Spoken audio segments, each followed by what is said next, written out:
Bonjour et bienvenue dans l'Arbre Monde. Aujourd'hui, on continue avec les dynasties portugaises. Mais avant de commencer, pensez à vous abonner, appuyer sur la petite cloche et aimer la vidéo. Sur ce, terminons notre histoire avec la maison de Saxe-Cobourg et Gotha ainsi que les prétendants au trône.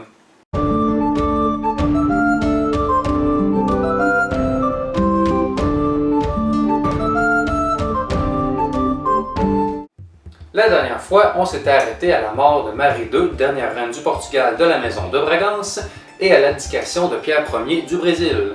Commençons avec Pierre II du Brésil puisque l'histoire est plus courte. Pierre II monte sur le trône en 1831 à 5 ans suivant l'abdication de Pierre Ier. Il règne sur l'Empire du Brésil jusqu'en 1889, année d'une révolution qui le force à abdiquer à son tour. Il reste prétendant au trône jusqu'à sa mort en 1891. Sa fille Isabelle lui succède au titre de prétendante. Maintenant, retournons dans le vieux continent pour voir comment se porte la famille royale après la mort de Marie II. Le fils aîné de la reine, Pierre, lui succède sous le nom de Pierre V. Après un court mariage avec Stéphanie de Hohenzollern-Sigmaringen, qui meurt à l'âge de 22 ans, Pierre V règne seul pendant encore 2 ans avant de tomber malade et de mourir sans descendance en 1861.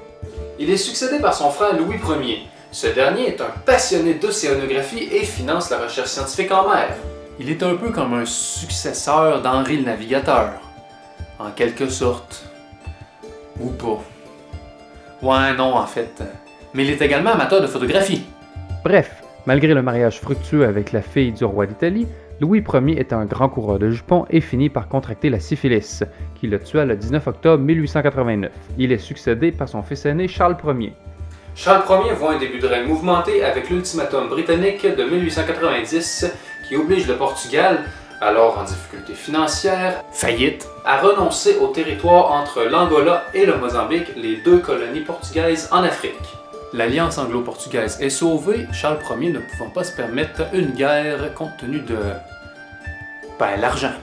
L'année suivante, en janvier 1891, une révolte républicaine est matée. Enfin, à 2 reprises à 10 ans d'intervalle, soit en 1892 et en 1902, le Portugal est déclaré en faillite. Eh ben, on s'y attendait pas. Charles Ier est finalement tué le 1er février 1908 après un règne dont on peut douter du succès. Il est succédé par son fils Manuel II. Manuel est le dernier roi du Portugal après un court règne de 2 ans et demi avec la révolution du 5 octobre 1910. Manuel II devient alors le premier prétendant au trône du Portugal. Il meurt le 2 juillet 1932. Maintenant, avant de finir la vidéo, jetons un petit coup d'œil sur les différents prétendants au trône du Portugal et du Brésil. L'actuel prétendant au trône du Portugal est Duarte de Bragança, arrière-petit-fils de Michel Ier. Ce dernier avait prétendu au trône pendant plus de 30 ans et c'est finalement sa lignée qui est la lignée directe, alors on peut dire qu'il a gagné, en quelque sorte. Duarte a 3 enfants, dont son héritier présomptif Afonso. Il est né en 1996, mais est de la même génération que Manuel II. En même temps, ses aïeuls sont tous devenus pères tard dans leur vie. Michel Ier a eu Michel de Bragança à l'âge de 51 ans, qui a eu Édouard à 54 ans. Ce dernier a eu Duarte à 38 ans, qui a eu Afonso à 51 ans.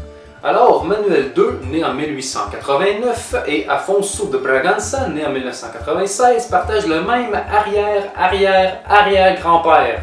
Maintenant, passons aux prétendants du Brésil. Isabelle du Brésil est la première prétendante après Pierre II. Avec son mari Gaston d'Orléans, petit-fils du roi des Français Louis-Philippe Ier d'Orléans, ils ont eu 2 enfants, qui forment les 2 branches prétendantes actuelles, la branche de Petropolis, aînée, et la branche de Vassouras. À l'origine, Isabelle soutenait son fils aîné Pierre d'Orléans-Bragança. Cependant, dû au mariage de ce dernier avec Elisabeth Dobrzyński de Dobrzyniec, Isabelle choisit son 2e fils Louis comme héritier présomptif.